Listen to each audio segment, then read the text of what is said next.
This to 17th. Thank you all. Here looks like we have a full house.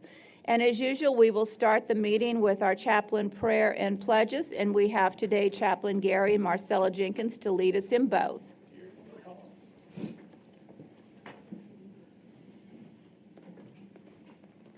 morning, Mayor. Good morning. Good morning, Council. Good morning, everybody. Will you join with us in prayer?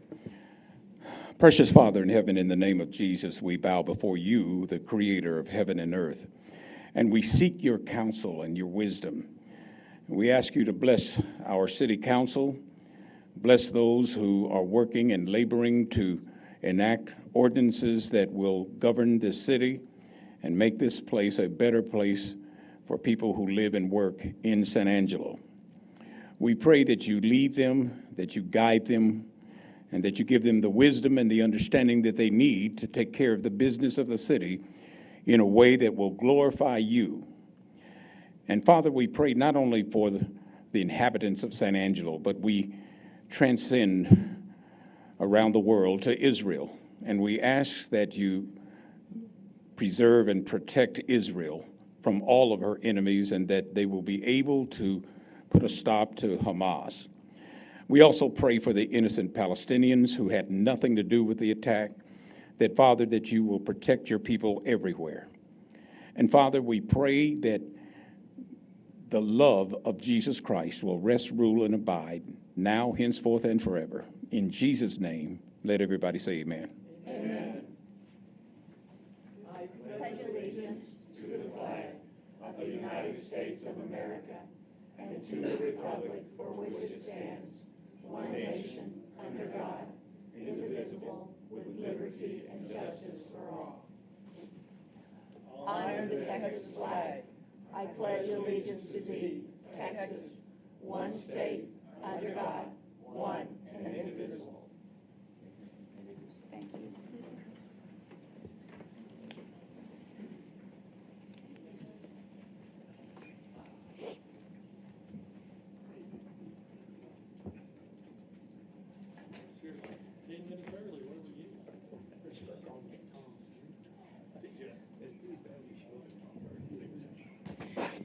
We have three proclamations this morning, and the first one is our On Player Air Texas Week. Do we have individuals in the audience to come forward and receive this proclamation?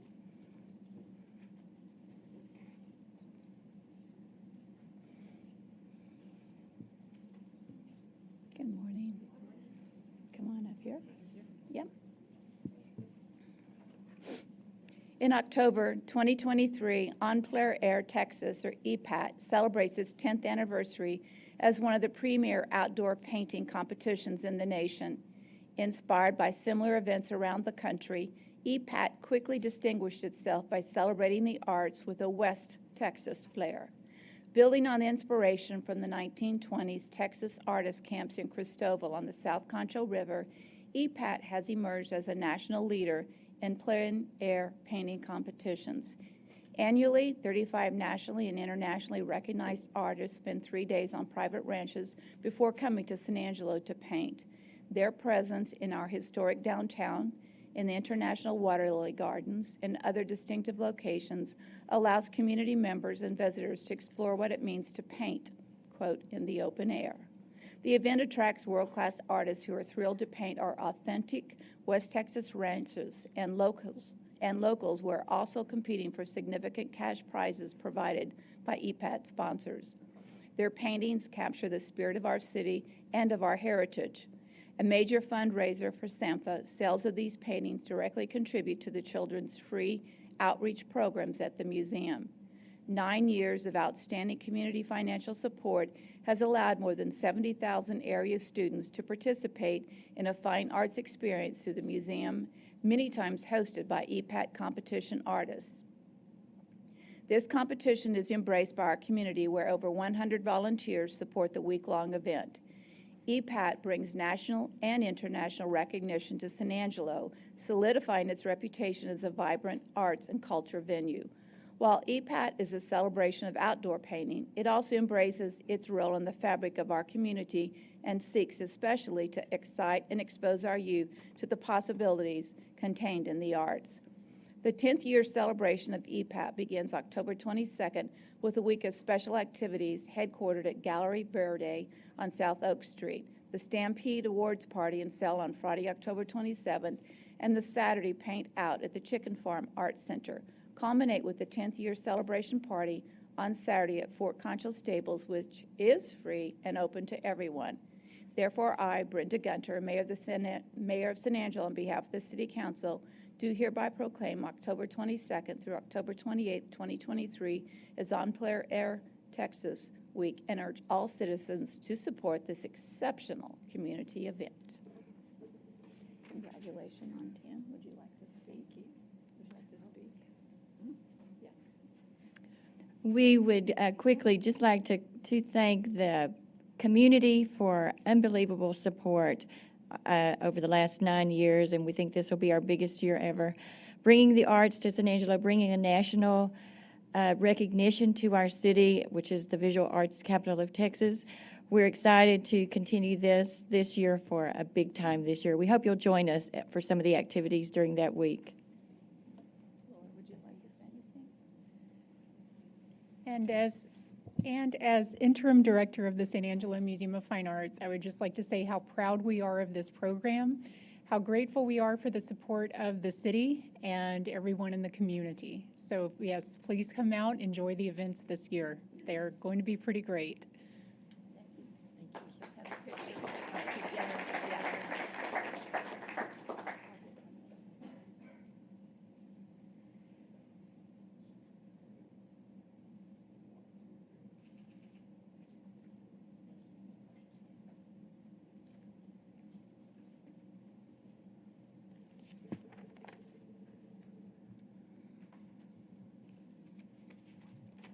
Our next proclamation is Red Ribbon Week. Do we have individuals in the audience to receive this? Please come forward.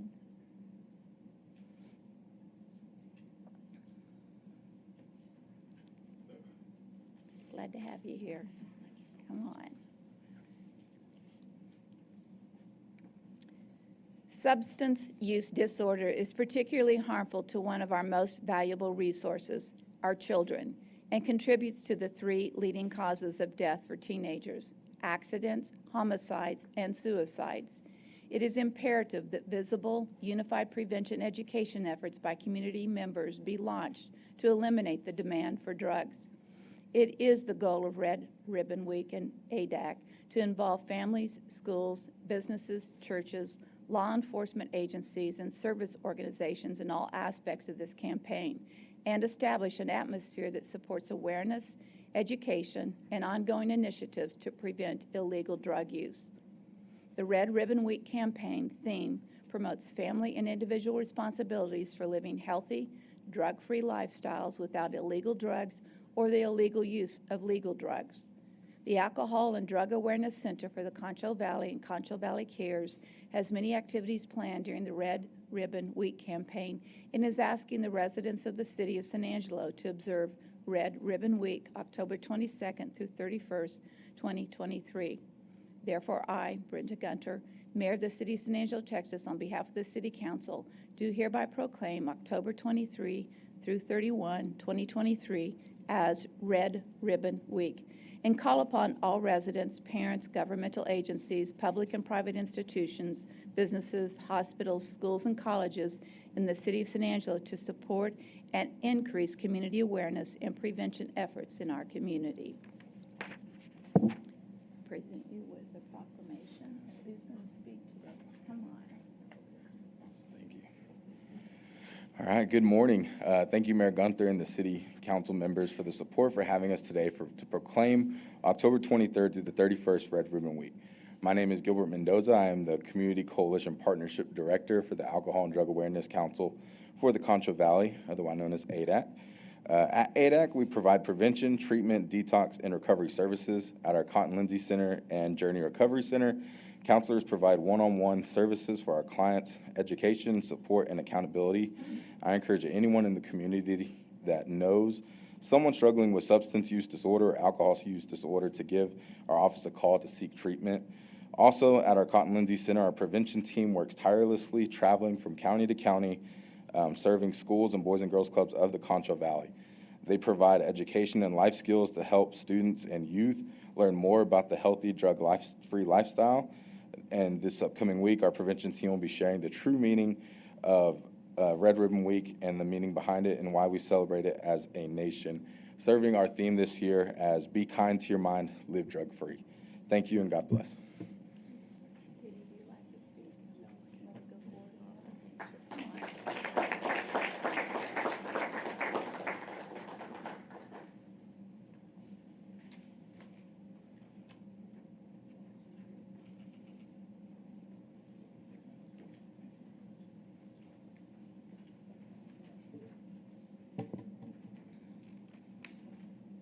Our last proclamation is Energy Efficiency Month. Do we have individuals in the audience who'd like to come forward?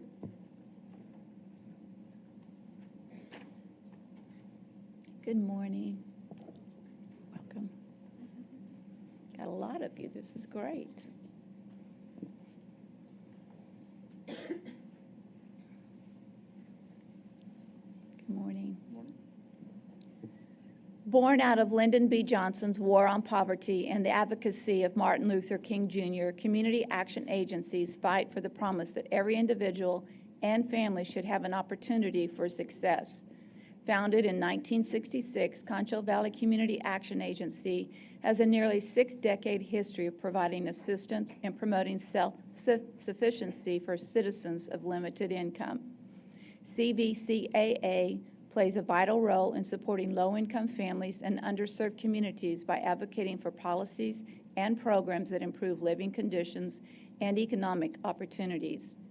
Energy efficiency is a powerful tool in reducing energy costs, alleviating the burden on low-income households, and advancing social and economic equity.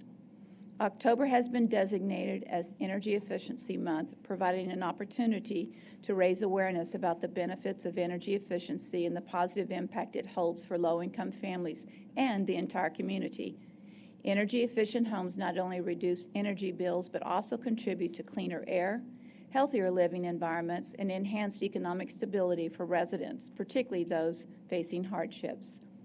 With a mission of helping people and changing lives, CVCAA has helped numerous households cut down their utility spending and made our region a better place to live, work, and play.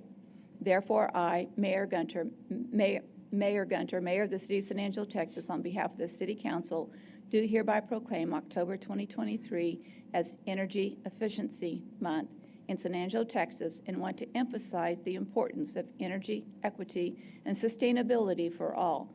Together, we can work toward a brighter future for our great city. Mike? Sure.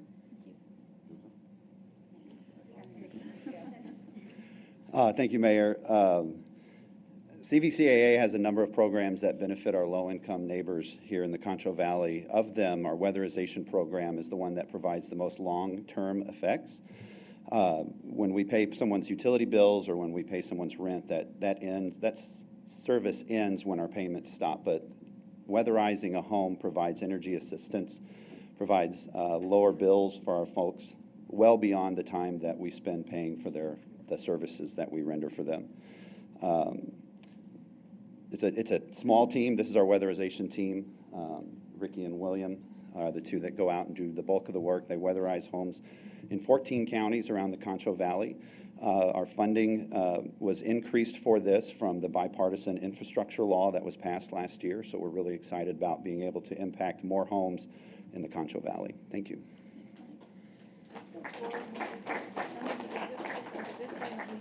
How about that?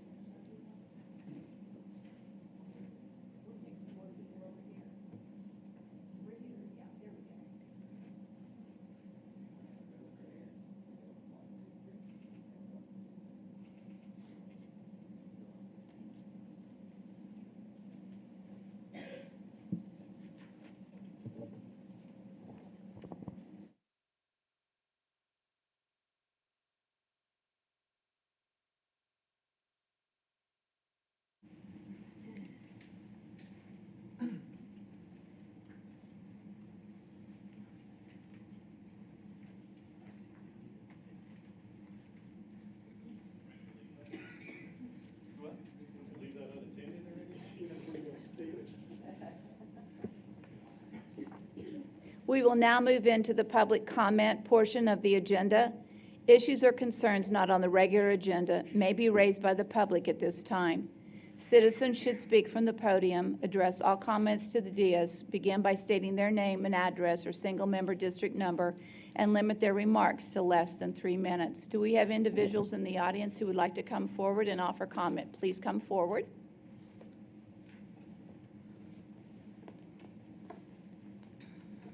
Yes, Madam Mayor, may I approach? And give the city attorney.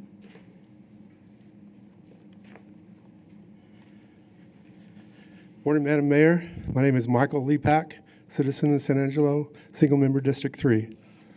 For over this past year, I've been talking about markets along the river. And in this case, we have markets on the Concho. We are going to have our ribbon cutting on October 31st at 4:30. And we invite the city to this opportunity for markets along the Concho and its premier event. Madam Mayor, I stand before you and answer any questions. At this point during public comment, we generally don't have questions, so All right. thank you for the Thank you. information. Thank you, Michael. Further public comment, please come forward, state your name, your district, your address, either or. Okay, well, good morning, everybody. Good morning. Mayor. My name is Alex Rios, and I live at 1401 South Van Buren. I have a business at the Cactus Hotel, and I've noticed that the parking tickets have been enforced again the last few months, and I understand that was mainly to raise revenue for the city, which I think is great, but I had an idea that I think would help both of us, downtown business owners and workers in the city. And I was thinking of a downtown parking permit idea to sell for maybe 50, 60 a year, 100 something for 3 years, just something where you save a little bit of money the longer you go. Because I've noticed most of the tickets that I've seen being received are from business owners and downtown employees. So it seemed like the parking ticket is $17. I've gotten one. The girl next to me has gotten one. Nothing against that. I'm not here being anti-city or anti-revenue. But it just seems like that might be a slower trickle of revenue, $17 at a time, rather than if you sold a permit, you would get more of a surge, at least from the downtown people who would have an interest in doing that. So that was my idea. As far as hashing out the details, I know that's y'all's job if you thought that was something worth looking into. So that's what I wanted to submit today, and that was it. Thank you, Alex. Okay, thank you. Can I comment on the tickets, the parking? Just to respond to what he said with some. Well, I just want to clarify, the parking tickets is not done to create revenue. It is for the following reason. Several years ago, parking was limited to 1 hour. We changed it to 3 hours to be a lot more customer friendly. The idea of the 3-hour parking is the following: to make sure that people who choose to come down and support businesses in the downtown area can find a parking spot. What we found was tremendous amount of the parking spots were being used by employees of businesses.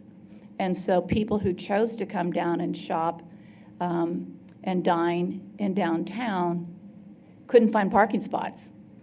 So there was a deterrent to them supporting the businesses downtown because there was not parking available because too many employees were parking in those spots. So that was the reason. And we changed it, 8, 9, 10 years ago from 1 hour, which it used to be, because that didn't seem very friendly, to 3 hours, which we felt was much friendlier. Other public comment?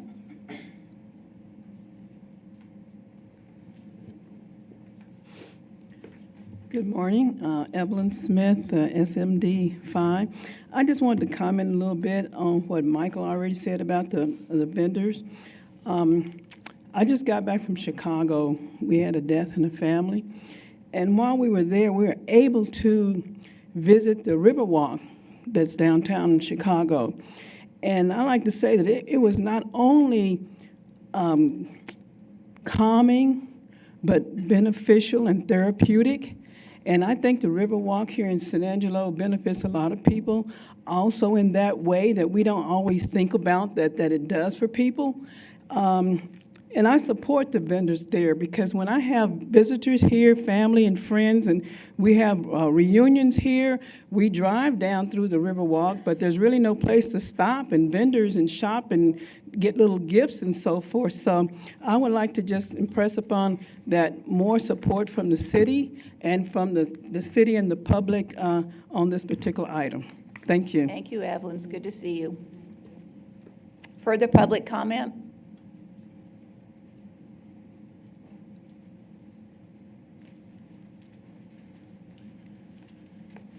Good morning. My name is Alfredo Castro, 2202 Live Oak Street, District 5. The reason for my visitation is to bring awareness of speeding issues on Live Oak. There's been numerous accidents on South Tyler and Live Oak, and then further down the road on Johnson and Live Oak. My main concern is between South Garrett and Johnson. My home is right in the middle, which seems to be the speedway of Live Oak. Speeds the miles per hour is 30, and most people go 37 to 42 to 45. How do I know that? I'm a military police veteran, so I'm able to guesstimate what the speeds are. I brought it up to Frank Carter. I've emailed him several times. I've called traffic, dispatch, and many, and it just goes on shrugged shoulders. So that's what I'm here for, to try to bring awareness. We're trying to add speed bumps or maybe a four-way stop sign to help slow down that 1 mile stretch between Johnson and Washington. Further closer to Washington, there's divots and bumps that people slow down there. But like I said, my concern is South Garrett and Johnson. And they Thank have you. done, my name's Caden Tucker, I also Can you reside. just get a little closer to the microphone, please? My name's Caden Tucker, I also live at 2202 Live Oak, this is my husband. They've also done one of those traffic review survey things, but of course it's kind of like setting a police officer out in front. As soon as they see it, they start to slack back a little bit as it's there. But again, we've had numerous neighbors and numerous families even come to us because they know it irritates us just as much, and we're just a little bit more vocal. But again, it's just one of those things that it's constant and it's continuous. And we just keep being told, well, it's not wide enough to do anything. Well, there's several streets in town that we've gone through and measured that they're narrower than us, and they have speed bumps. We understand there's been accidents. There's been accidents on our street too. Just trying to see how we can go about getting a resolution, because whenever we speak to one person, we're told one thing, and then we're diverted to somebody else. And then it just kind of is a chain domino reaction at that point. We're just sent to another person that tells us something totally different than what we were relayed to before. Could you repeat those addresses, please? You have it? Okay. Thank you. Further public comment? Now's your chance. Seeing no one else coming forward, we will conclude the public comment section of this agenda, and we will move into the regular agenda. The consent agenda. The first item is consider approving the October 3rd. Well, I don't need to read these, actually, so we're not going to spend the time doing that. I'm sure all of you have already read them and know what is on there. So I'm going to ask if there's any items that a council member would like to pull, or are we good with the whole consent agenda? Larry, you're on. Just item E. E. Karen? Lucy? No, ma'am. Harry? Nothing. Okay, Tom? Tommy? With that, may I have a motion for approval of the consent agenda? With the exception of item E, there's a motion by Tom, a second by Lucy. Any public comment on the consent agenda with the exception of item E? Seeing none, we'll take a vote. All those in favor of approving the consent agenda with the exception of item E, say aye. Aye. Aye. Motion passes 7-0. We will now move into item E.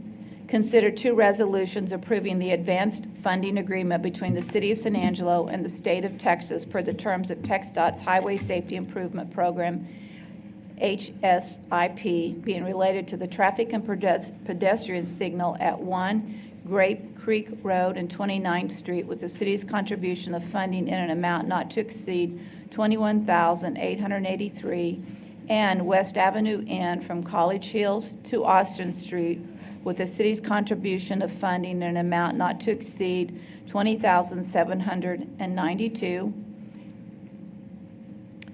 Larry, you're on. This is informational only. I think this is a pretty good deal. But I want you to tell the community that, okay, we're paying for one aspect of the project, but there's a heck of a lot of money going to be spent on the installation and construction of the materials. I just wanted you to talk about that a little. Yes, so you're exactly right, Larry. What this is this is a grant program through the Texas Department of Transportation for the highway safety improvement projects. What this does is it looks at intersections around the city and ranks those based on their traffic, basically their hazard and their number of traffic collisions and accidents in that. And so we rank them, we make an application for specific intersections. And so what that does is that comes in and then they provide funding in order to improve those intersections. So a portion of what this item is actually an advance funding agreement that we have to have with the state for that. So what it's going to do is we pay for the design as the city, and then the state picks up the actual construction cost. In that part of it, we owe the state about $17,000 in total for the two projects in administrative fees for that. So for our $17,000 plus the cost of design of $24,000, so about $42,000, we're getting over $200,000 of improvements on our signalized intersections across town. So sounds like a deal to me. How did we come up with these two intersections? So like we said, we look at the metrics across all of our intersections in town. The Grape Creek and 29th was one that had a high number of both vehicular and pedestrian accidents in it. So what we're going to be doing on that intersection is improving the pedestrian elements on that particular intersection, because that was really the key factor of what kicked that intersection into the qualifying category. So we're going to be improving the crosswalks and the pedestrian elements in that particular area. The other one is down Johnson Street and Avenue N. As we know, there's a bunch of traffic that goes down that. So we're going to be adding traffic cameras to those signalized intersections in order to help improve that traffic corridor along that area so that we can improve both the cross-street availability as well as the movement of traffic up and down Avenue N. Do I have further questions or comments from council? Thank you. Yes, sir. Seeing none, hearing none, may I have a motion for approval? Larry? Okay. Do I have a second? Second by Tommy. Public comment on this item? Seeing none, we will take a vote. All those in favor say aye. Aye. Aye. Motion passes 7-0. We will now move into our regular agenda. Comments regarding items on the regular agenda may be made by the public when each item is discussed as outlined above. Applicants, proponents, and appellants are exempt from the time limit above and instead must limit their remark to less than 5 minutes. Item A is the Chamber of Commerce Economic Development mid-year update and 2022 look-back presentation. And Michael, you are on. All right. Good morning, City Council. Good morning, Mayor. It's a great day in San Angelo, and I'm glad to be here. I'm Michael Looney. I'm the VP of Economic Development for the San Angelo Chamber of Commerce.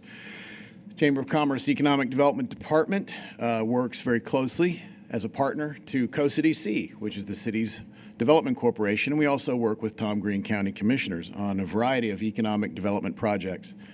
So we're going to go ahead and get started here. This is a 22 look back.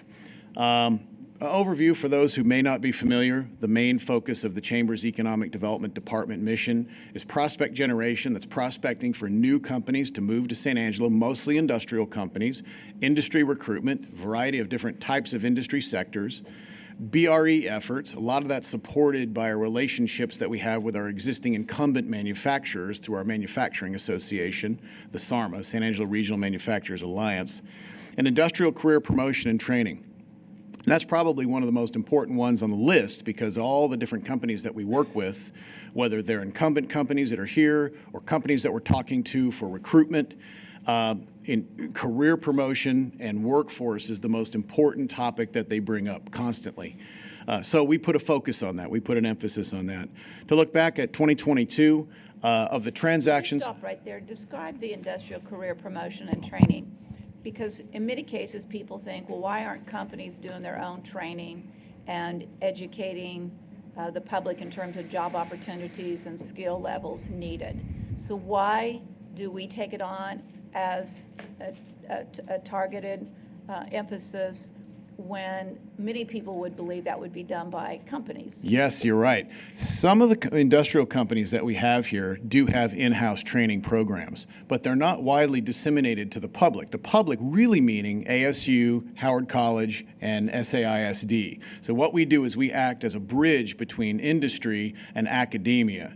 And what that does is that informs students and their parents about the opportunities that exist in San Angelo within the trades and within the manufacturing sector. So yes, some of these companies do have in-house training programs, but they're so busy keeping their companies moving and supply chain orders fulfilled and manufactured products going out the door that what we found, great question, what we found is that a lot of these companies, when we would visit with them and get to know them, they would express, yes, we do in-house training, but we don't have the time to go to the schools and go to the university to describe this in a consistent manner. So what we do is we act as that bridge. And we're going to talk about that in just a few seconds here.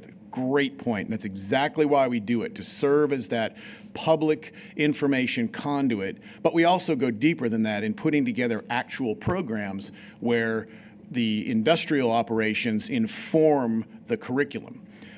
Closed projects, there were 3, a total of output, compensation, and sales. So this is the total cap value of these transactions. Total was $28 million. Did you have a question? No, I'm okay. just adjusting my seat. And that's comprised of three distinct projects that created 55 jobs, 26 indirect jobs. These are the secondary yield jobs that come from the primary jobs. When we calculate these are on an annualized basis. It's not uncommon for corporations and development corporations and chambers to utilize a much larger yield horizon, where they'll say, well, this is the total yield to the community over a 5-year period or a 10-year period.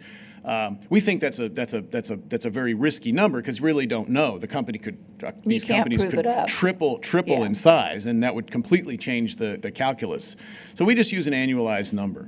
So we felt like 28 million was a pretty good take for 22. There was still that COVID recovery, meaning supply chains were still somewhat degraded. Manufacturing orders were down. But here we go. So I'm not going to read through all of this, but prospect generation. This gives an idea of how we track the prospects that we are speaking with and approaching to discuss either a relocation or an establishment of a new service in San Angelo, manufacturing or some other industrial service, primary job creator, or it's an incumbent company that we're talking to about expansion or programs that will help them expand internally. So their physical plant may not expand, but they may need to hire more personnel that are specifically trained so that they can increase output for higher volumes of orders. Industry recruitment. Okay, so this is the tally of the 3 companies that I just mentioned. CSA Materials. This was the first tenant company out at the Railport. That's a division of Reese Albert. That closed in February of 22. Allen's Transport, this is the project that we've talked about, moved at kind of a glacial pace for 5 years, but finally they landed. They deferred from building a facility on their 12 acres in the industrial park. They located a building on Gas Plant Road that was perfect for them. It was built in 2015, the old Detmar building. And they bought it and paid cash for it and began operations almost immediately. And that company, incidentally, is in the process of another expansion. They're doing very well. Rosenberger Site Solutions. This is our German company. This is the one where I was challenged at City Council to see if I could correctly pronounce the entire name of the company, which is Rosenberger GmbH High Frequency Technique. I think I said it in German at the time, but we've gone past that. Sure you did. We've moved past that. Hochfrequency-Technik. Rosenberger, this is a really neat company, and we were really pleased. We actually had the VP of the North American division in town briefly for a couple of days while he was inspecting the facility. He's from the Northeast United States. They're very pleased with this. This was a pretty tough competition. Took us about a year to do, from learning about their interest in the Central Texas area to actually closing it. They did a long-term lease on a building that's about 25,000 square feet up on Tractor Trail. Same building that we incubated SMC Global in. They're going to hire a total of 25 people, but they're right now at about 15 people. They're hiring in groups of 5. These are good paying jobs. They're in what we would consider the high-tech industry, so it blends well with part of the mission of the ASU engineering department. So they're already lashed up and talking and working together collaboratively, which we wanted to foster. In fact, ASU played a role in helping us recruit Rosenberger to San Angelo, in that Dr. David Bixler, who's one of the deans and professors at ASU, actually teaches courses on the science behind what Rosenberger makes in San Angelo. This transaction was not an expansion of Rosenberger's. And Rosenberger's a 16,000 person company globally. They're kind of the GE of Germany. So they have divisions all over the world. This was actually a removal of their division that's now in San Angelo from eastern Pennsylvania to San Angelo. So we had to be pretty careful about talking about it, because we were asked to collaborate with Rosenberger and not alarm the remaining employees up in Pennsluania. They were having a lot of trouble with supply chain. They were having a lot of trouble with employee retention. So down here in San Angelo, they've eliminated those issues. They're standing up the facility. And at some point in the near future, we'll go out and take a field trip to go look at it. It's an amazing facility, and we're very pleased to have them here. SARMA, BRE efforts. This is the business retention and expansion efforts. So this is number 3 on the list that we started the presentation with. This is a summary of the projects that we've worked on in 2022 and bled into 2023, where we're bringing workforce together with educational institutes. Fabricators Recruitment Day, Manufacturers Day, which was part of Manufacturers Month, and that's through the National Manufacturing Institute. We held the only West Texas registered event with the National Manufacturing Institute, and that was actually the Air Motor Windmill School, where we brought students in from around the country to learn how to service and work on the Air Motor, the iconic Air Motor water pumps. Fabricators Recruitment Day was a team effort between the Chamber, Howard College, and SAISD, and several manufacturers, where we brought students from SAISD actually to the factories in San Angelo. And we did that very successfully. We got a lot of interest from a lot of students. But more importantly, it helped educate the parents, and it helped educate the schools as to what kind of curriculum they should be teaching in order to prepare these students for eventual potential jobs within local industry. Michael, would you go back to 2 slides ago? Because that one? Yes, for the following reason. People watching us can't see the fine print so much. So would you just go company by company and tell the public what these companies do? Thank you. I surely will. That's another good point. CSA Materials, a lot of people may not know what they do. This is a crushed stone and aggregate materials division of Reese Albert. It's a large company. Most of their materials come from a quarry that is located on the western flank of San Angelo. That is a limestone product. They harvest thousands of tons per year of that limestone. But another large operation that they have is near Alpine, and that's where the rail service and the rail port as a transload area really makes that work. That is trachyte rock. That is volcanic rock. That is some of the hardest rock in the world. It's very similar to a very hard granite, but it's lighter. So they're bringing this trachyte rock from the Alpine area. It's actually called Stubbs Quarry. About 11,000 tons per train load will come to San Angelo. It takes about a day and a half for it to get here. And that pulls a lot of trucks off the road. It's very efficient, and it lowers the cost of those materials that CSA then sells to municipalities and to construction sites. So that's CSA Materials, and that is the first tenant that we have at the rail port. They're running about 2 trains a month. right now. Allen's Transport, this is a heavy haul company from Edmonton, Alberta, Canada. We were introduced to them prior to the COVID situation. The COVID situation, which as we all know, put a real hammerlock on the supply chain and logistics industry, big time.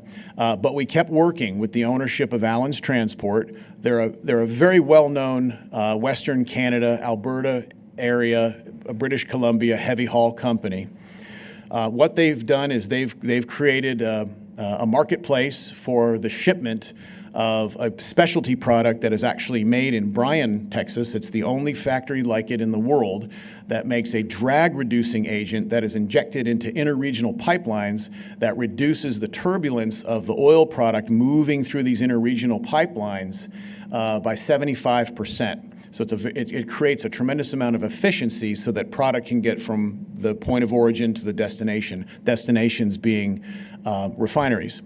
So you have hundreds of miles long interregional pipelines. Allen's is the company that LSPI Chemical, which is based in Bryan, Texas, uses exclusively for the shipment and for the application of this drag-reducing agent.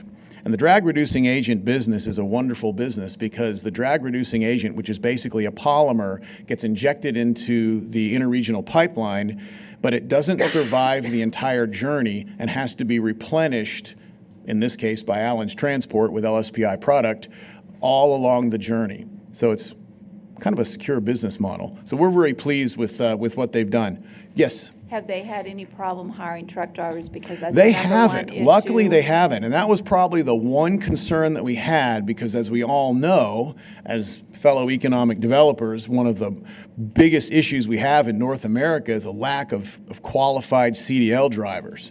They have not had any problems with it.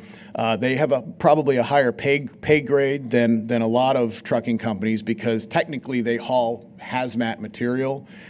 There's nothing hazardous about it. Basically, they're hauling it's like a Teflon product, but you still need to have those certifications. So that's going to immediately make their applicants more of the, I guess you'd say, elite drivers, of which there are enough for them to utilize here from the San Angelo hub. They really like San Angelo because it gives them a really good home base between the Colorado border and the Gulf Coast. And a lot of that's dependent on lifestyle quality in San Angelo. So they know that the drivers like living here, their families are secure here.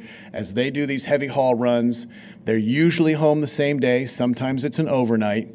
But it also is tied somewhat to the electronic logs, where a truck driver in the past might have been able to, as they called it, push. In this case, they're like airline pilots. I mean, when they have a shutdown period, they must shut down the power on that truck. So San Angelo is very strategically located between, as I said, Gulf Coast and eastern Colorado, which is their next leg onto Canada.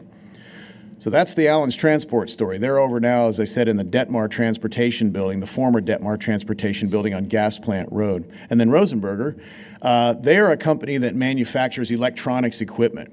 If one were to look at their website, they make thousands of different products. What their company in San Angelo makes are connectors, mostly for the telecommunications and defense sector. And these are two different types of connectors. Some of them are designed for North American use, and some of them are designed for European use, and they're both different. They have been manufacturing these products since 1958. The technology has continued to improve. It's probably at this facility half automated, half manual. So it's really almost more like craft work that they're doing. It can't all be automated. But what they do is they import hundreds of tons per year of coated cable, and then they create those cable lengths specific to what the customer needs. And if you recall, when we were introducing this transaction to the City Council 4 or 5 months ago, we showed a video that was an animation that explained the actual application of the products. It's a very, very high quality product. It's a high value product. It's not the cheapest stuff on the market. But it is well absorbed by the marketplace, mostly, as I said, in telecommunications, cell phone communications, and the defense and logistics industry. So So they're continuing to do well, and we're happy to have them here. There's Thank you. Fabricators Recruitment Day, Manufacturing Days, SME Prime. This is a rare program. This was one of the first. In fact, the SME Prime program, that is Partnership Response in Manufacturing Education. SAISD has been working with SME, the Society of Manufacturing Engineers, for 3 years now.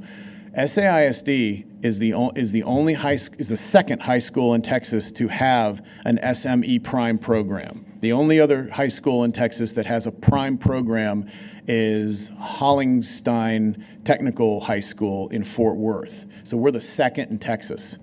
What it basically is you have SME Prime, which is a program of Prime is a program of Society of Manufacturing Engineers that does just what we talked about. They bring together equipment, they create labs with private and public funding in order to foster and engender students at the high school level to focus on degrees and educational certifications in the electronics manufacturing and in the steel manufacturing sector, so mostly metals and electronics. The partnership program initially was kicked off by a contribution from COSA DC, Ethicon, Principal LED, and a contribution from the Chamber of Commerce. That project is now moving into its third year and has been very successful in bringing together students from SAISD and the manufacturers, not just at the companies listed, but at other manufacturers, incumbent local manufacturers, on creating programs specifically designed to introduce high school students to the manufacturing sector and then bring them into the manufacturing sector actually doing work either on an apprenticeship basis, part-time while they're in their senior year, or full-time work once they graduate.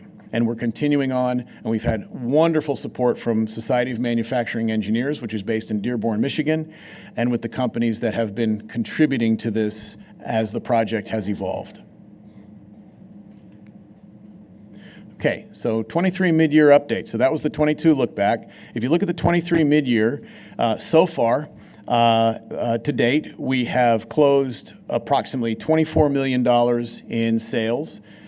Those are economic yields to the community on an annualized basis. That's 2 projects. That's created 35 direct jobs.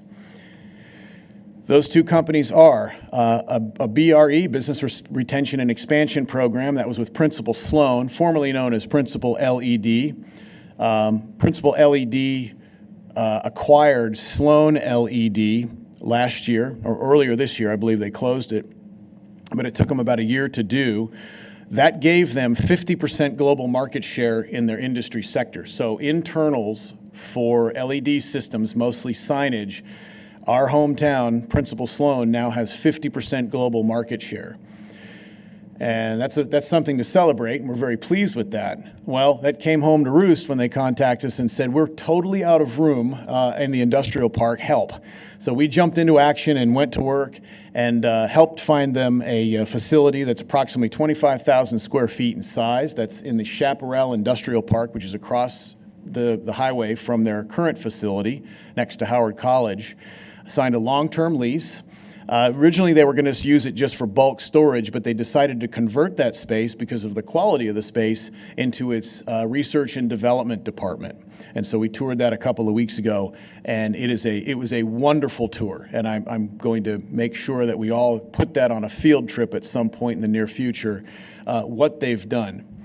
I would add that Principal Sloan is a gem of a community partner. They have many employees. Probably approximately 25% of their employees are people who have come from different rehabilitation programs, that they are now back on their feet. They are very productive. You can feel the pride when you're in the facility, and seeing that many of these people from around the country and around the state who've gone through a recovery program in San Angelo and have now deployed out into the workforce. And Principal Sloan is a wonderful partnership with several of these facilities and programs, and brings these young men and young women into their facility, get them up-trained, and boy, I tell you what, you can really feel the pride. And because when we were touring the facility, we noticed that many of them were from different cities, pretty far away. And we were curious as to, well, how they got here.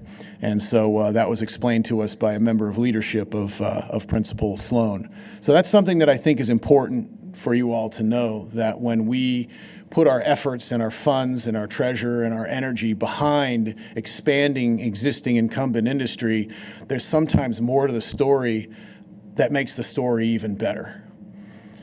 Equipment Share, this is a company that we started working with in 2020. In 2020, this is a company that is based out of Tennessee. They are a heavy mining equipment rental company. Technically not a primary jobs creator, but we worked with them because they had a vision for a facility in San Angelo that would be one of the finest rental facilities for maintenance and for geo-tracking their equipment and for reliability of service and delivery. We were very impressed with the company. They've got a very, very impressive website. Their company leadership contacted us directly. They said, we want to be in San Angelo. We believe in San Angelo. We understand. We want to get there first because they were aware of so much of the growth that is happening and is going to happen. So they wanted to establish themselves in that position. They purchased the former AEP building on 19th Street, which had been vacant for probably about 5 years. And the building was in pretty tough condition. It had been heavily used. They came in and basically it's a brand new building, except for the superstructure and for the skin of the building. It's basically brand new. It's not on here, but they're going to hire 35 employees. We went and visited them a couple of weeks ago. They were up to about 20 at the time we talked to them. These are good paying jobs. They have very good packages for their employees, training, retirement packages, health care. And so we really like this company, and we're really pleased that they're there. So if you're on 19th Street, you're heading towards the dam, if you look to your left, you will see the building is gleaming and looks really good. So a good way to put an old asset back into the marketplace performing. Angelo Solar, this is one of our county projects. This is actually located on 2288, right next door to the Duke Energy facility that came online 3 years ago. So this is Angelo Solar. This is the highest value solar project that we've worked on in Tom Green County at $334 million. Right now we're experiencing a yield effect economically of all of the construction workers that are in San Angelo temporarily to get it built. There will be 2 full-time employees once the project is complete and energized, and it will serve as a good revenue generator for Grape Creek ISD and for the county. Did you say that you were going to ask the city to extend the city limits out to that area so we could pull it back into the city for benefit? I would like to have that annexation discussion with you in private chambers if that pleased the court. Okay. And then this is just a chart that I'm not going to go through in any great detail because it's probably a bit difficult to read, but the bottom line is on our business retention and expansion program, 40% of the work that we do is BRE. That's economic gardening. That's the purest form of economic development. You take care of those who brung you. You take care of those companies that you have here. We've had a 1.2% average year-over-year growth in business establishment for 10 years, since 2012. And that includes COVID years, so that number would be a low number if you could pull out a couple of those years. Oh, of course. It would have been a much faster and higher trajectory if we hadn't had that. The dip down that you see was the degradation of West Texas Intermediate crude, which pulled us all down circa 2015, 2016, with some recovery noticed in 2017. The COVID year, 2021, you can see there's a slight dip down. But a lot of people who were affected, many people who were affected by the COVID situation actually started their own businesses. So that's when we saw that bounce that happened in 2022. And then business formation applications, that's up 6.9% year over year since 2012. So overall, our experience as partners, as COCDC's partner, the scouts on the front line, we are very confident in our community's ability to stand up to the challenges faced by the global marketplace. We're succeeding. Unemployment is still very low, hovering at around 3% per year, which is a challenge, but it's kind of a good problem to have. Almost 4%. Excuse me? I thought it had just raised to 4%. It may have. I'm looking at data I that's think it has, probably so. 6 months old or so. It's 4% now, And we actually had an economist that we spoke to about a year ago and we asked, well, we're at 3.5%, unemployment, and he said, he was from Dallas. He's with the Federal Reserve Bank. He said 6% is considered by economists to be a healthy unemployment number in any given community at any given time. So if you're below that, you have an issue with needing more employees, whether they're brought into the community or whether they're groomed within the community. And so You recently received an award, and I would like for you to explain why you received that award. I'll do Why that. San Angelo? Thank you, and I appreciate you bringing that up. This slide, this slide that we're looking at now highlights some of the 5 distinct workforce development programs that the Chamber, Howard College, ASU, and SAISD worked on together. We worked on it also with some members of the county commissioners and with COSA-DC. This project was encapsulated as a report that we were asked to submit to the International Economic Development Council early this year.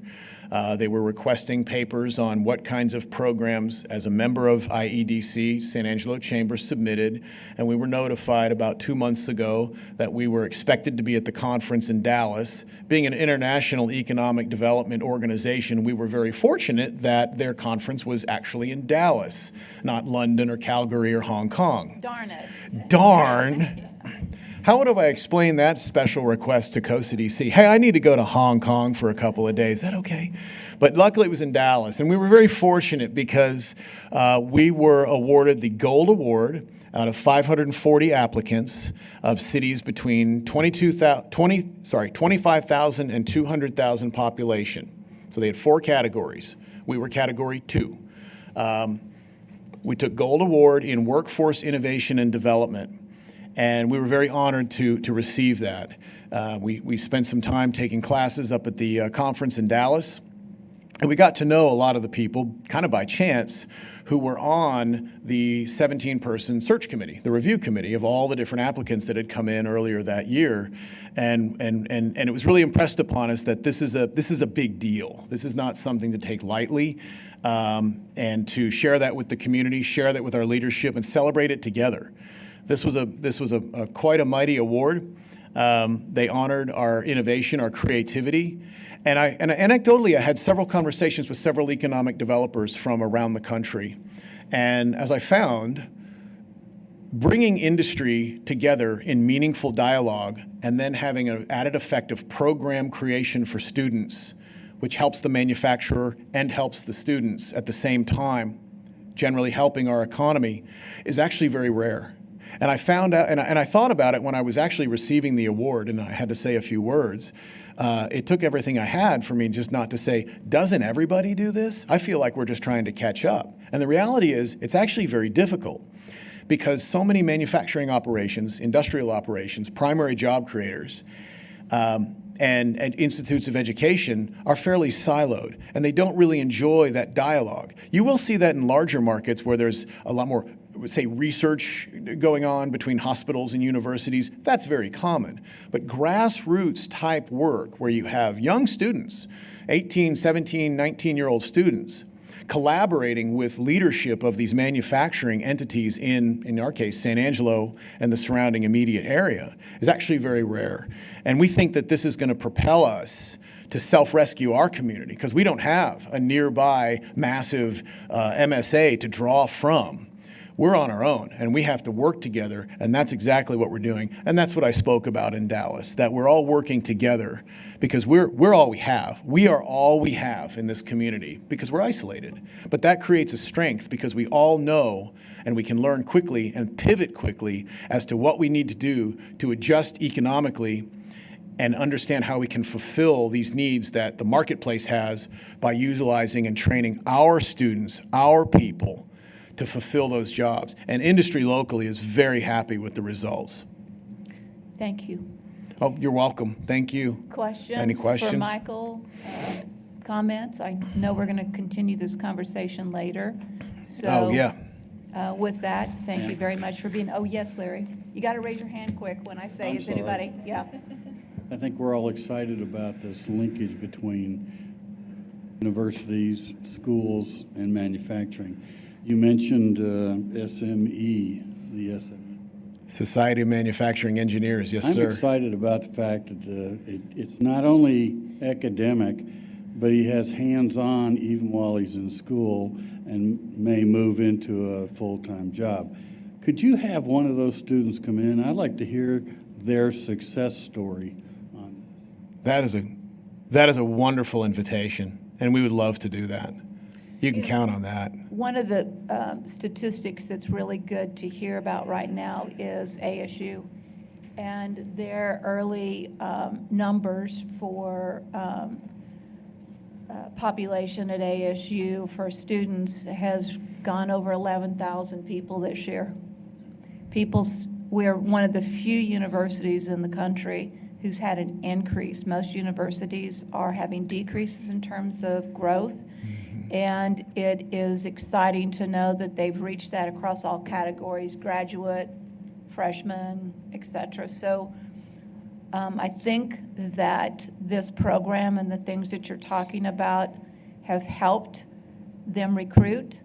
And it also tells me that there's 11,000 students there who might need your help. So keep up the good work. Well, we enjoy it, and we are at ASU campus every week or every other week and communicating weekly with members of leadership. And the enthusiasm with which they have for their mission is it's hard to ignore. I mean, it is so infectious, and it just spills over and creates so much goodwill and so many ideas for opportunities within our community. We're doing a great job, everybody. I'm so glad to be here, and I thank you so much for your support. I really do. I speak on behalf of the Chamber of Commerce and all of our members. Thank you so much for your support. Thank you, Michael. See you in a little bit. Okay. Our next item on the irregular agenda is item B, consider a request for an appeal of the Planning Commission's denial of a conditional use CU 23-41 for short-term rental located at 2274 Joy Road in the RS1 zoning district. And John, you're on. Thank you, John James, Director of Planning and Development Services. We did receive over the weekend a couple of additional responses in favor and in opposition, and we've got copies if you guys want to see them, and I'll talk about where those are when I get to the map in a few minutes. Oh.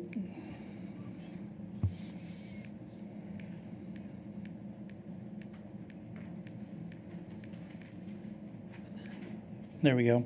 As you mentioned, this is a request for an appeal of a short-term rental. Comes to you as an appeal from the Planning Commission, who voted to deny this case. It is in RS1 zoning. You can see a picture of it there, and it is in District 1, and it's at Lake Nasworthy. This is just something we've started showing for STRs basically in the same neighborhood, and so you can see the current request is, I believe, this one in the gold. You can see some others in the area that have either expired or been denied recently, and then the green ones are the ones that are currently approved and operating.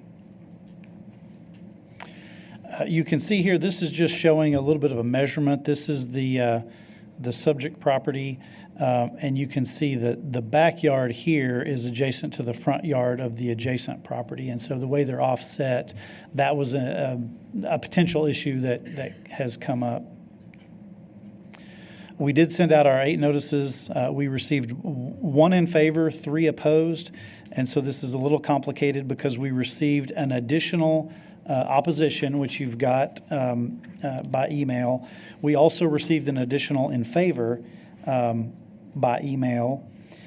We received a phone call this morning from another neighbor that's not represented on here that is opposed, but then we received a withdrawal of an opposition from one of the adjacent neighbors. So I'm not sure if I can keep track of how many that is, but So there are at least 2 in favor.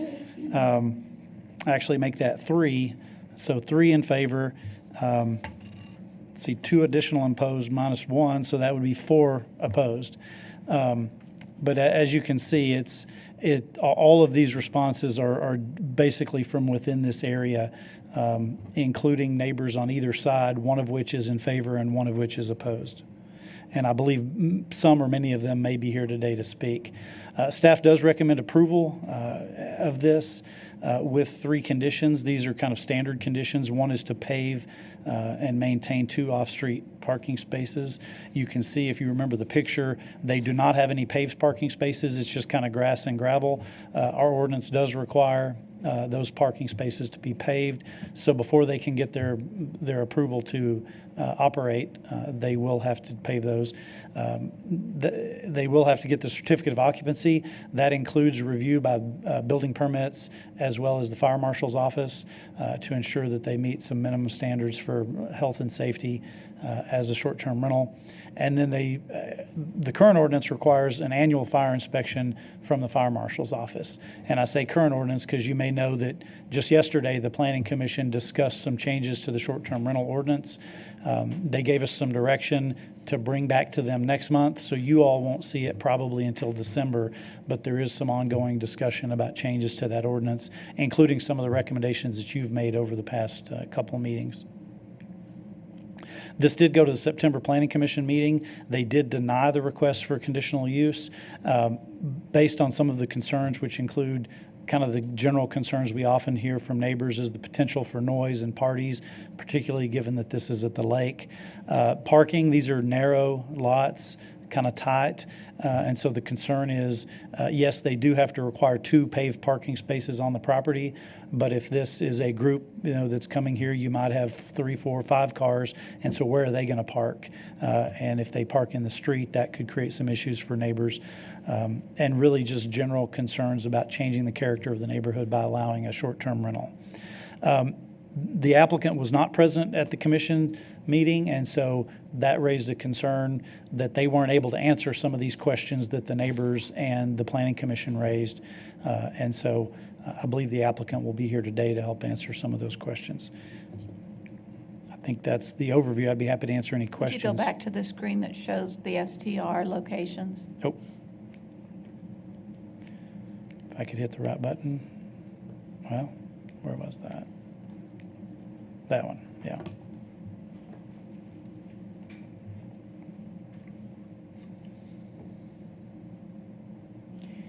On the bottom of the screen, there's 3 greens. John, I think you pointed to that large gold star right in the middle of the screen. Yeah, did I get the wrong one? I think it's the smaller green star down at the bottom of the screen. That's what reason I'm asking. It's on Fisherman's Road. The one up there is on the gold stars across the lake. The green stars down there on Fisherman's Road. I think that's it. Okay, yeah. So to be clear, the one we're talking about today is which one on that screen? I think we're saying this one. No, I think that small green star. I think it looks like it has a number 1 in the middle. Right there? Yes. I think that's it. So let me ask you a question, because there's 3 greens and 1 gold. And the distance between each of these, because I know that's always been one of the issues, is the distance between short-term rentals. What's the distance between all of those? I don't have an exact distance, but I can tell you it's not within 500 feet, which our ordinance says you can't have within 500 feet without a variance from the Zoning Board of Adjustment, which they've granted 2 or 3 recently. Brenda, Yes, go ahead, I Tommy. think I'm wrong. I believe it probably is that gold star on the right. The right one, gold star. It is close to Mary E. Lee Park, and so I think it's that gold star on the right. I've been out there enough. Okay, the gold star on the Yeah. right, okay. Okay, so with that, do I have questions for John from council? Tommy, you're on first. Yes, John, I watched the Planning Commission meeting a couple of times, but for the benefit of council and the audience, talk through, if you don't mind, some of the opposition in a little more detail with respect to, I'm going to say specifically parking. You alluded to the parking concerns. They have to have the 2 spaces, but then there is no other parking on that property. So it's either going to be on the street, maybe in the street, but also there is no real, what I would call separation in terms of privacy between any of those properties out. Now, when you get further down, there's some privacy fencing, but in some of these homes right adjacent to and close to this, there's no separation. But then you also mentioned specifically, due to no one's fault whatsoever, it's simply due to the geography, topography of the land and the layout of this particular request backyard is really close to the neighboring property, I'd say on the right, maybe to the east, northeast, front yard. That's right. So talk through that a little bit more about the conversation that happened at Planning Commission. Well, I think, like you said, it's really about this. I mean, as you can see, these are all, real narrow lots. And so parking is a concern, and maybe the applicant can speak to how they plan to address that. But, if there is parking along the street, now parking on the street is allowed generally, and so that is an option. But obviously you can see how tight the driveways are. That could create problems for adjacent neighbors or, parking just in general. Is parking allowed across the street on that vacant lot? That's a good question. That is city property, is it not? Normally it would be, but that may be a Well, since we're Shane or talking about Patrick parking question. and I see this big open lot, that's one of the issues that would certainly be a topic of conversation because it allows for parking. Yes, Lucy? John, aside from the 3 conditions, does this applicant meet all the requirements that are required for a short-term lease? Or Well, short-term rental? the short answer is yes. They meet the requirements to come forward to ask. The longer answer is they do have to go through that process with the inspections from building and fire. And so in some cases in the past, we've found issues with them when they get those inspections, which haven't happened yet. That's fairly rare, but I don't want to stand here and say they meet all the requirements because they haven't been inspected for some of those things. Now, typically those are things they can solve, like smoke detectors or having a fire extinguisher. But in some cases, it's been things like an extra egress out of a bedroom, and so they may have to install a new window or door. Again, those are solvable, but some of those things don't get checked until after they get this I approval. understand. Thank you. Would you go back to the picture of the property?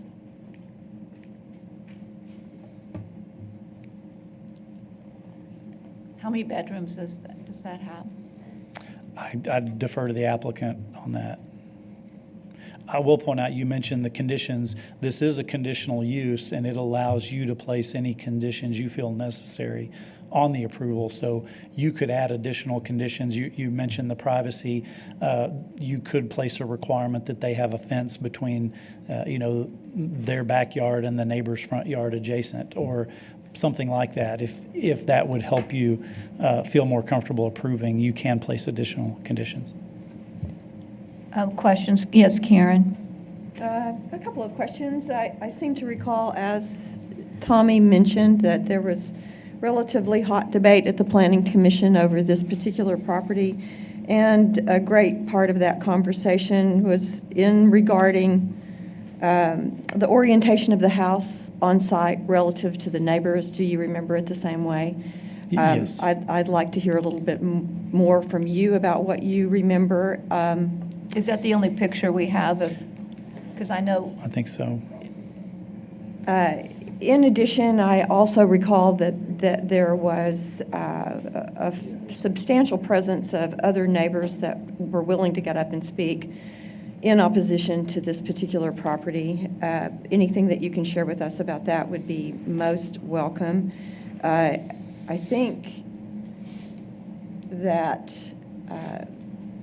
we have one of the opposing commenters present with us today. I see a nod from the crowd.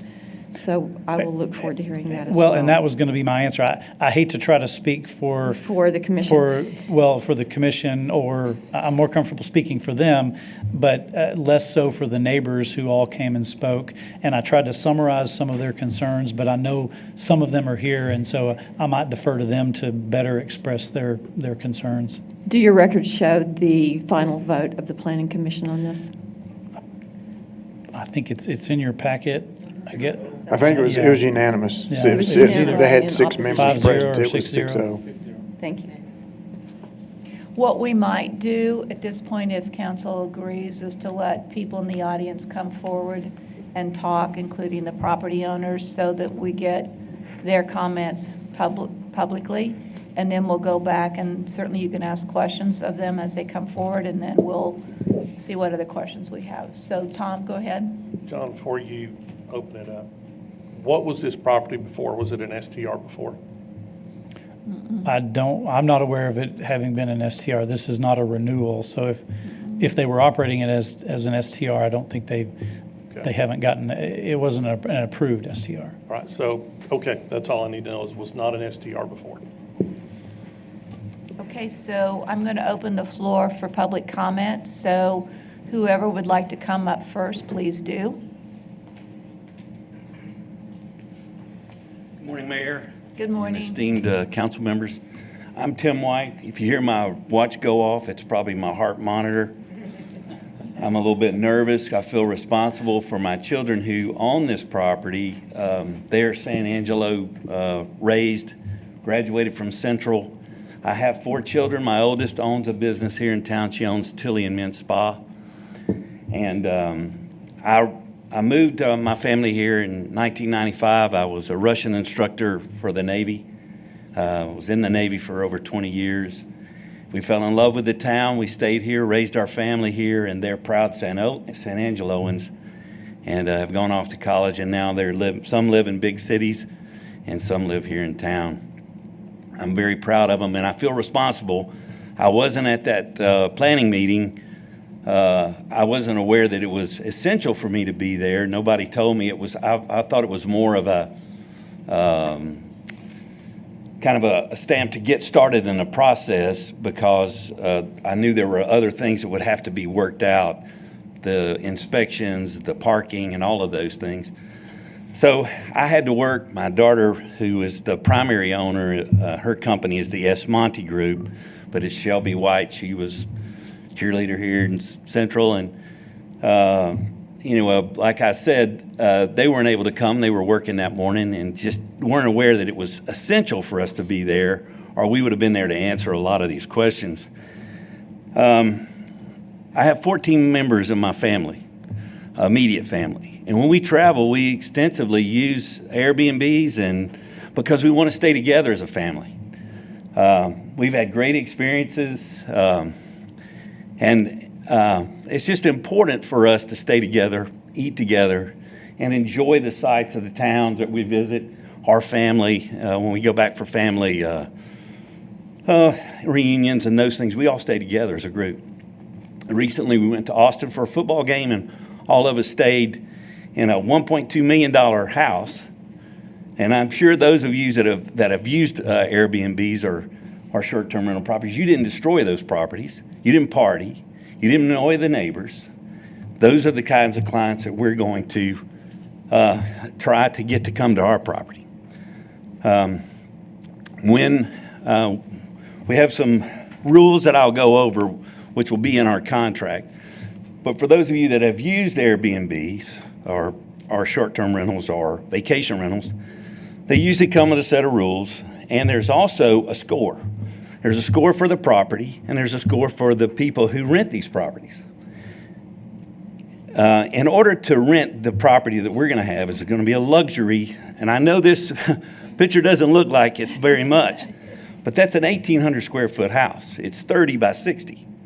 It's got a 600-foot great room, 3 bedrooms, 2.5 baths.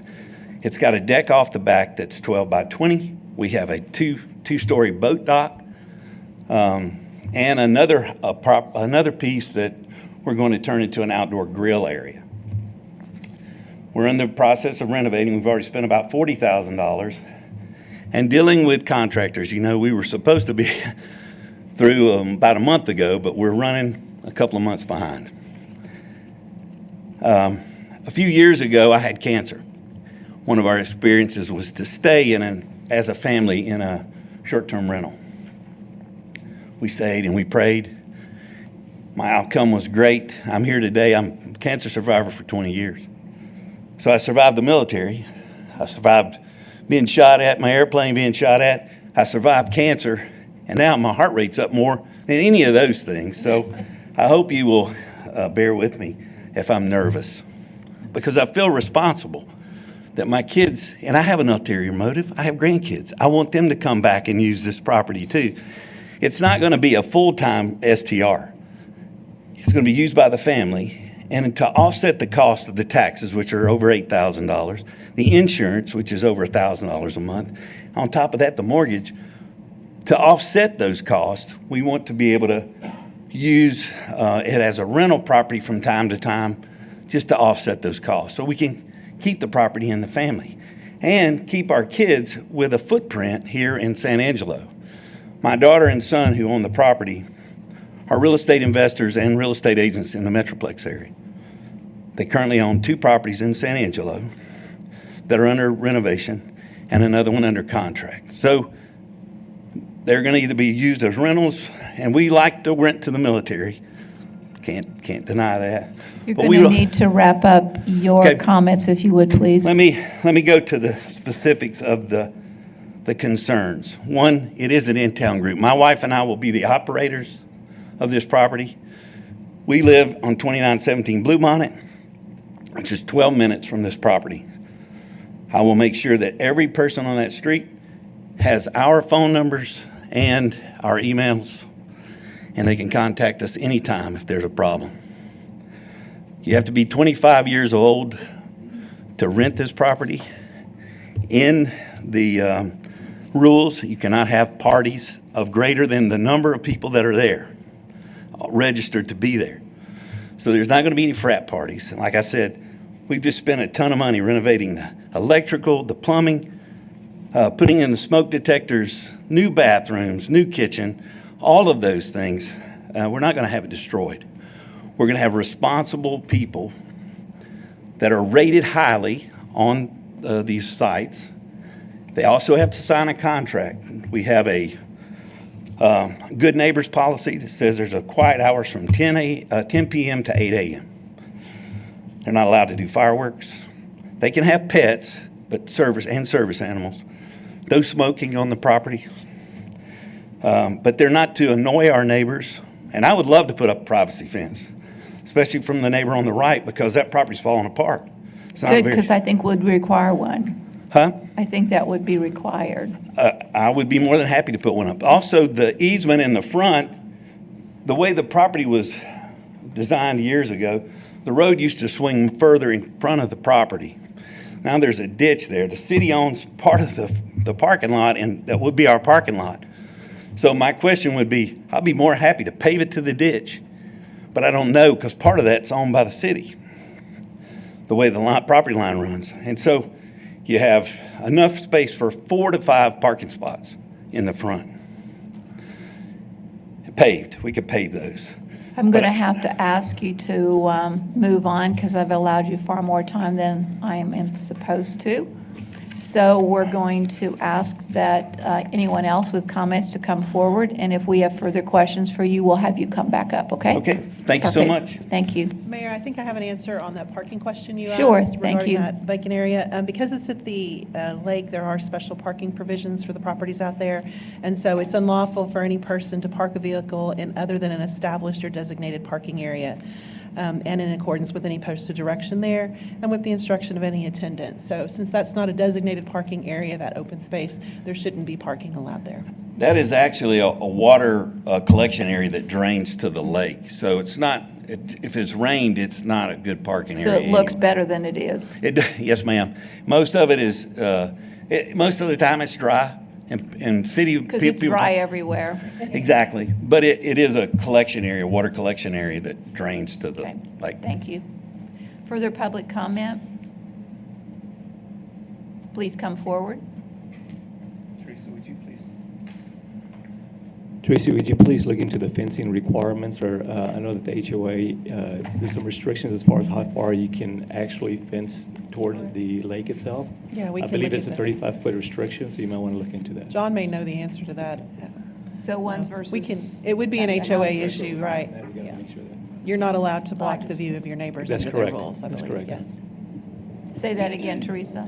You're not allowed to block the view of the lake from your neighbors, so I know that the fences can't go under their rules all the way to the lake. We don't Correct. enforce those rules, so I'm not But overly you familiar, could but they do go have backwards rules. towards the road. Right. That's correct. Please. Yeah, I'm Jerry Lancaster. My wife and I own the property at 2250 Joy Road, and we're here in opposition. I have a written handout. May I give this to everyone? I think we received yours as one of the notes that we were just given. This is something that you don't have because I just did it. Oh, okay, so, all right.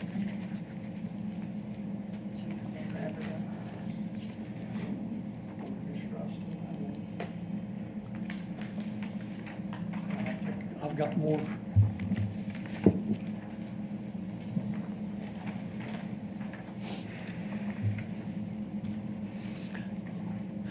And I'm a retired court reporter from Midland County, so I'm not used to speaking in public. I'm used to writing what everybody says. But please be advised that my wife, Loretta, and I are strongly opposed to the granting of the request for approval of a short-term rental conditional use at 2274 Joy Road, San Angelo, Texas. I have been on the board of directors for the Lake Nasworthy Homeowners Association for the past several years, and I know the association has been against these short-term rentals. My wife and I expressed our opposition to this application at the Planning Commission hearing on September 18th, 2023. In addition to recognizing our opposition and questions regarding the application, the Planning Commission was unanimous in denying the application, in part because the applicant owner of the property was not interested enough to appear at the hearing. How do we contact an absentee owner if there are problems? I have considerable questions about the request for this application as to how you would contact any owner or agent if there was loud noise or excessive traffic around the property at any time, and especially late at night. Who do we contact? How will they control obnoxious activities at the house with no local presence? And we have owned our property for 9 years, and I've never met the people that own that property. It has been, ever since we've been there, it's been leased and rented on a regular, not a short-term deal. Is calling 911 our only alternative? Even if they set up some now unknown person or realtor in San Angelo as a call number, how far away are they from the lake? How accessible are they, especially on nights, weekends, and holidays, when short-term rentals would be most likely? If the owner has a local friend in San Angelo that is going to look after it, who do you call when they are out of town or on vacation or tied up for any other reason? How far are they from Joy Road? Joy Road is a very quiet, family-oriented residential street with very little traffic noise and no homes on the street that engage in loud partying and excessive drinking. A short-term rental would be completely out of place in this neighborhood and would likely result in loss of property values. To have a home on our street converted to a short-term rental unit would instantly change the complexion of this quiet, peaceful neighborhood, with the great possibility of a loud drinking party multiple nights of the week, and with no owner on site to control the people using the home on any given night. Our notice shows the operator to be Shelby Inn Monte with a 325 area code. Shelby Inn Monte appears to be a realtor that lives in the Dallas area, DBA Monte Group LLC at 4460 Boston Drive, Plano, Texas. The Central Appraisal District shows that taxes of $7,000+ were paid by Susan B. Sanders on January 6, 23. Susan B. Sanders is apparently a 68-year-old woman that lives at 408 Circle Drive, Sunrise Beach, Texas. She may also go by Ina and has had recent addresses at Bertram, Texas, Burnett, Texas, Albuquerque, New Mexico, Antlers, Oklahoma, San Antonio, Texas, and Jacksonville, Florida. We had heard previously that they had tried to sell the property but could not get a clear title. I have no idea if that's true or not. I am very concerned that there will be many late-night noisy parties with no owner-operator living anywhere nearby to contact. The only alternative will be to call 911 and make a formal complaint, which would result in multiple trips to the police department or municipal court. This is not the way I ever envisioned owning property on Joy Road. I don't see how we could get any results by calling Shelby Monte in Dallas or 68-year-old Susan B. Sanders wherever she lives. The property at 2274 Joy Road currently has no parking other than parking for a couple of cars on the grass in front with a small driveway to get onto the grass. I understand they will be required to asphalt or concrete the entire grassy area if this application is approved. If approved, even with the asphalt or concrete parking, there is no doubt that it will result in cars and boat trailers parked on the street or across the street on the city-owned grass park, which part of it stands water during heavy rains.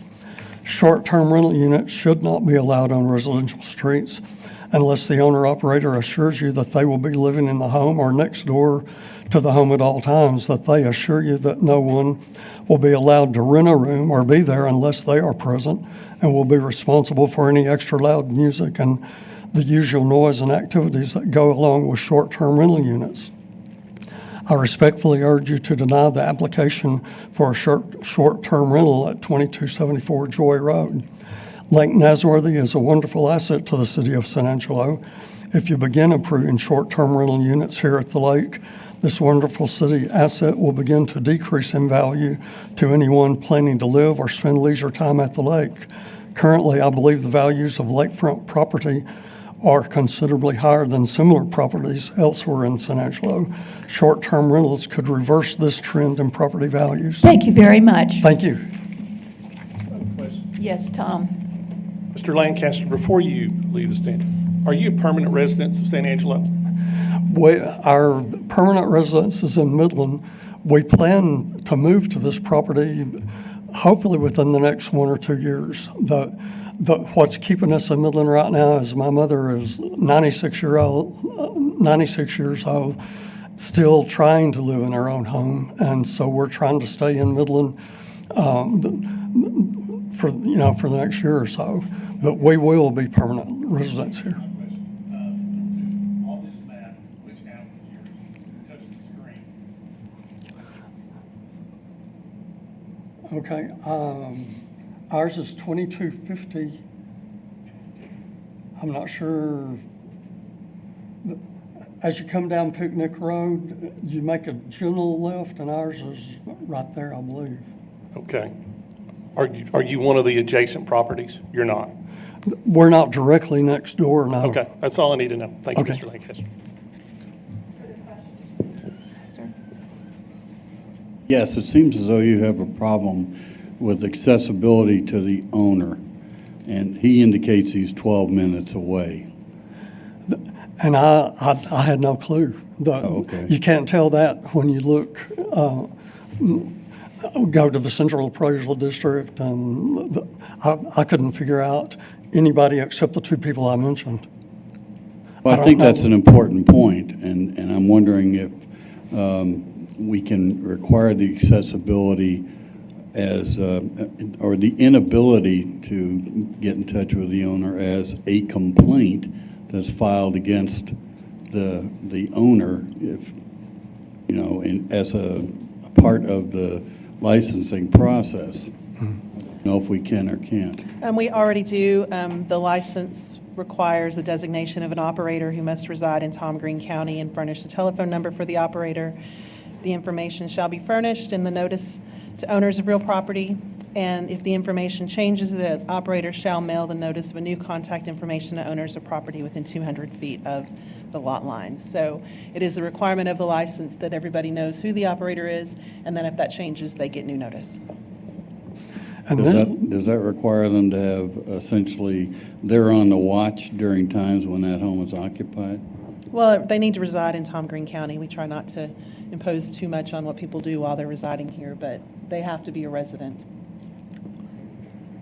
And this shows the operator to be Shelby in Monte, that appears to be a realtor in Dallas living in Plano. All right, thank you very much, Mr. Lancaster. Tommy? Teresa, would you reiterate for my benefit the fencing, either allowances or disallowances at the lake? There are requirements within the Lake Nasworthy Homeowners Association rules. Those aren't rules that we're responsible for, so I don't have a copy of those to read specifically. But I know generally that the rules state that they can't erect fences that would block a neighbor's view of the lake. Okay. And I can address that as well. If you'll come forward. Okay, thank you. My name is Ken Taylor, 2810 Red Bluff Road, and I am the Lake Nasworthy HOA current president. I've been to watch several of these hearings over requested short-term rentals. The fencing requirement is you cannot build a privacy fence within 75 feet of the water. And this house, according to the scale, is within 75 feet of the water. So that fence that would be required between the two properties is not permitted by our restrictions. So Would you go put that picture of the property back up, please?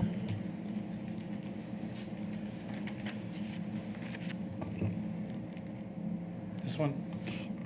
No, the real one of the property. Yeah, the house by itself.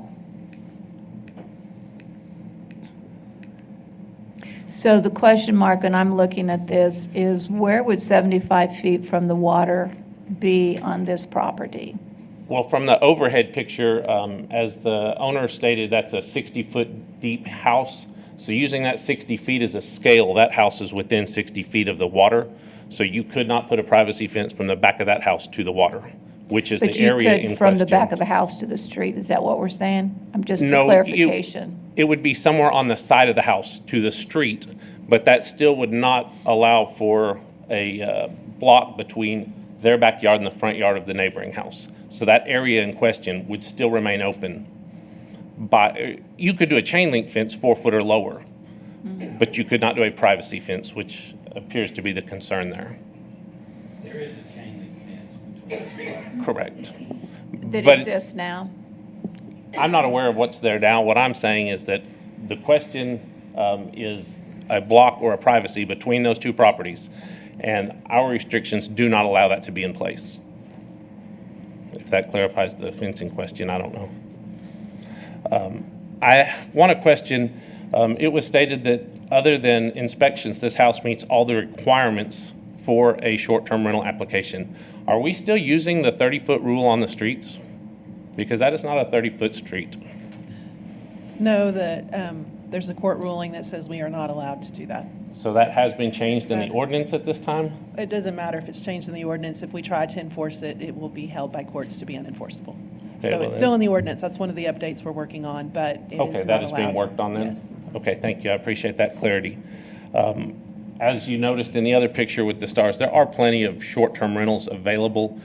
Adding additional ones I don't see as a benefit to our neighborhoods. Obviously, the Planning Commission voted this down 6-0. That looks pretty unanimous. I would think that there's pretty obvious reason why this one was denied. That same day, they did approve a different one, which was the other yellow star on Red Bluff. So we do have more short-term rentals coming online. at the lake, so I don't feel a need for this one. The parking is a huge question. As was pointed out, the parking across the street is not a legal parking area, so there's not room for the parking there. With respect to the property owners talking about this being an option for them to pay down on their high taxes and expenses, with respect to everyone else in the neighborhood, they all pay those same property taxes and they all have those same expenses, and they're not leasing out their homes and putting that inconvenience on their neighbors as an object or a tool to pay their expenses.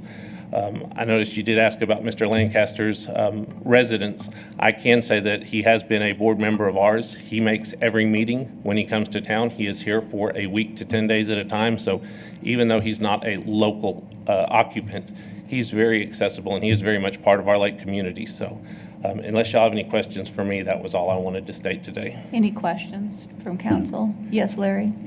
Pertaining to the privacy fence, although you have a rule against it, can a variance be requested? A variance could be requested. I'm just clarifying what our rules are. So, okay. Thank you. Okay, any further public comment? Seeing none, at this point, do I have a motion of any sort on this property? Mayor, Tommy? there may be appropriate places at the lake, and the Planning Commission, if they decide yes, then no, we never see those, they don't come to us. But due to the parking and just the very close proximity of these houses one to another, the inability of a privacy fence, and again, as I stated, the parking, I'm going to make a motion to uphold the Planning Commission's denial of this. There is a motion to deny approval of this short-term rental. Do I have a second? Second. And a second by Karen Hesse-Smith. Further public comment? Yes, sir. Can I do that because it's now after the motion? Go ahead. Limit it to 3 minutes, please. Yes, ma'am. We can't help where the property is located. I mean, and if we can't put up a privacy fence, which we would be more than willing to put up, and I said we will have adequate parking for the number of guests that we allow in this property, and we're not allowing it for parties, no bachelorette parties, none of those things. And so I hope you reconsider and allow a small business, my family already owns small businesses in this town, and to be a place where people can find refuge if they're coming to Shannon for a treatment. We've already seen people that want to rent a place at the lake while they're going through treatments or visiting family at ASU or Goodfellow. And we want to be an asset to the town, not detrimental. We'll figure out all of the parking issues. We'll do all of those things because we have enough spaces for the people that would be allowed to stay on the property. They won't be allowed to have parties. So there's not going to be excessive drinking and parties. And we have a good neighbor policy that allows and has the rule that states you have to be quiet between 10 p.m. and 8 a.m. We don't even allow smoking on the property. And we are local. My daughter is a local person. She happens to live in Plano, but she owns other properties here in town that we use for rentals, for other things. And so, and I'm accessible. I'm here. I'll be retiring in January. And if I'm not here, my son-in-law and daughter Courtney, who own the local business, will be here. We'll always have someone local to answer any questions. And as I said, I'll give my personal phone number and email to anyone on that street that has a problem because we want to know it. We've spent a lot of money on this property and renovations for it to be a luxury rental. Thank you. Thanks. Any further public comment?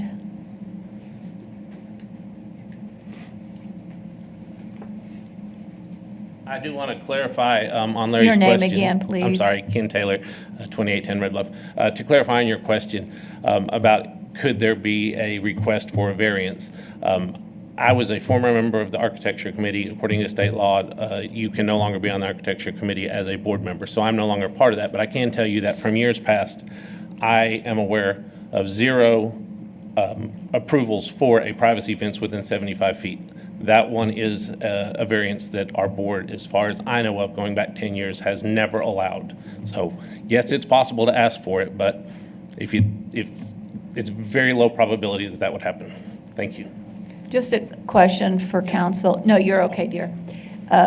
So if this board, and I'm just doing an if, so this isn't what I'm proposing, but if we said that one more condition would be putting in a privacy fence based off of does this council, if they require that, supersede a homeowners association which doesn't allow it? No, their rules would supersede ours. So just to be clear on that. Okay, further public comment?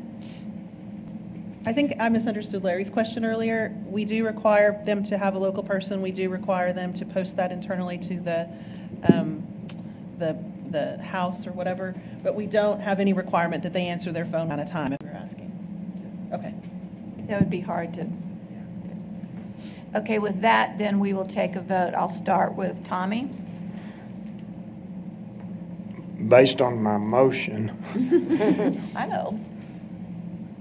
I am wanting to deny the short-term rental. So my motion was to uphold the planning commission's denial. So that would be a yes vote on my part. Tom? I'm a yes. Harry? Yes. Larry? Yes. Karen? Yes. Lucy? No. Mayor Gunter? Yes. So the denial has been upheld of a vote of 6-1. Thank you very much. We will now move into closed session, executive session under the provision of Government Code Title 5, Open Government Ethics, Subtitle A, Open Mayor? Government Chapter 55. What? Can I interrupt you before you read all that? We are not going to discuss that Mark III issue today. We're going to move that to the next meeting. Now what? We're not going to discuss the second issue on executive session. We're going to move that to the next meeting. Executive session under the provision of Government Code Title 5, Open Government Ethics, Subtitle A, Open Government Chapter 551, Open Meetings, Subchapter D, Exceptions to Requirement that meetings be open under the following sections. Section A, 551.087, Business Prospect Negotiations regarding 1, Project BESS, 2, Technology Tower, 3, Project Braided Main, and 4, Project Reserve. At this point, and 5 Project Scatter, and then 6 Project Aquatex. With that, we are adjourned to our closed session. We will return upon completion of those conversations. Thank you. I'm out. Harry. Bye, Harry. I was wondering where that was coming from.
All right, we will call this meeting back to order at 11:14 a.m.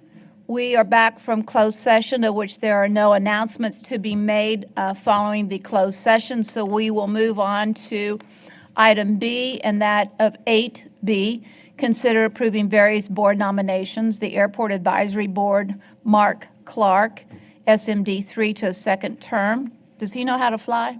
I don't know if Mark does. I might not ride with Mark, okay? I might not ride with Mark. He's kind of sketchy. Yeah. Great guy. To a second term, and then Paul Rothbund, I probably mispronounced that, SMD 4 to first term, both ending October 2025. And then the Tax Increment Reinvestment Zone Board, Carlos Rodriguez, SMD 5 to first term ending July 2025. We can approve those under one motion, or should you want to separate them, let me know. Otherwise, I would want a motion for approval of 8B in total.